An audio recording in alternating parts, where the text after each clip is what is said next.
Autant que les riches ont des millions dans leur compte en banque, tu as aussi des millions. Mais ce que tu ne sais pas, ces millions sont dans ta tête. Ces millions sont parfois dans tes mains. Ces millions sont parfois dans ta voix. Ces millions sont parfois dans ta démarche. Ces millions sont parfois dans ta taille. Ces millions sont parfois dans ta manière de voir les choses. Voilà pourquoi il y a des gens, il était pauvre, mais il a pu développer une compétence qui l'a rendu riche. Pourquoi? Parce que l'argent est dans les compétences. L'argent est dans les talents. L'argent est dans le potentiel.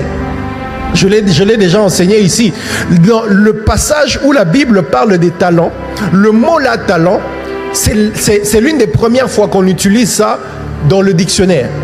Les talents, quand on dit un maître parti et il laissa 3 ouvriers, à qui le premier il donna 5 talents, le deuxième il donna 2 talents, le troisième il donna 1 talent. Le mot là, talent, Pasteur Mike, c'est le même mot qui est aujourd'hui utilisé dans le dictionnaire pour parler de potentiel, de capacité, de don, d'habileté. Quand vous regardez l'origine de ce mot-là, pourquoi on appelle les potentiels des talents, ça a été tiré de cette histoire-là de la Bible. Or, dans la Bible, le mot talent, ce n'était pas des potentiels, c'était de l'argent. Suivez-moi très bien. Dans la Bible, le mot talent, ce n'était pas des potentiels, c'était de l'argent. Un maître partit et il laisse 5 pièces d'argent à l'un, 2 pièces à l'autre et puis 1 pièce au dernier. Mais pourquoi à l'époque c'était de l'argent, mais aujourd'hui on traduit ça comme du potentiel? Pasteur Mike, simplement parce que dans chaque potentiel il y a de l'argent. C'est une manière de nous dire que dans chaque potentiel que tu as, si tu travailles bien ce potentiel-là, tu peux avoir l'argent qui te manque. Dieu aujourd'hui ne nous donne pas des pièces. Dieu aujourd'hui met ces pièces-là à l'intérieur de nous par des talents. Que si tu sais travailler, si tu sais multiplier, si tu sais bien te concentrer dessus, tu peux générer l'argent qui te manque.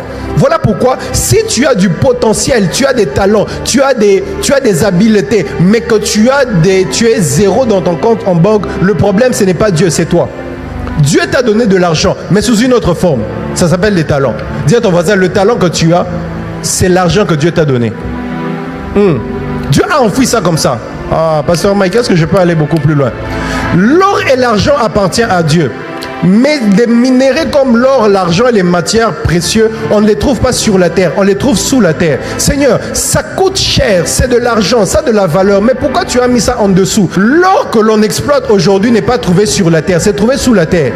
Ça veut dire, avant que ça ne soit exploité, il faut qu'on creuse, il faut qu'on fouille, qu'on aille plus loin, qu'on se salisse les mains, parce que Dieu ne donne jamais des richesses sur la surface. Il le met toujours à l'intérieur. Voilà pourquoi les richesses que Dieu t'a données, n'attends pas que tu reçoives un chèque en blanc, un chèque en banque. N'attends pas que tu reçoives l'argent que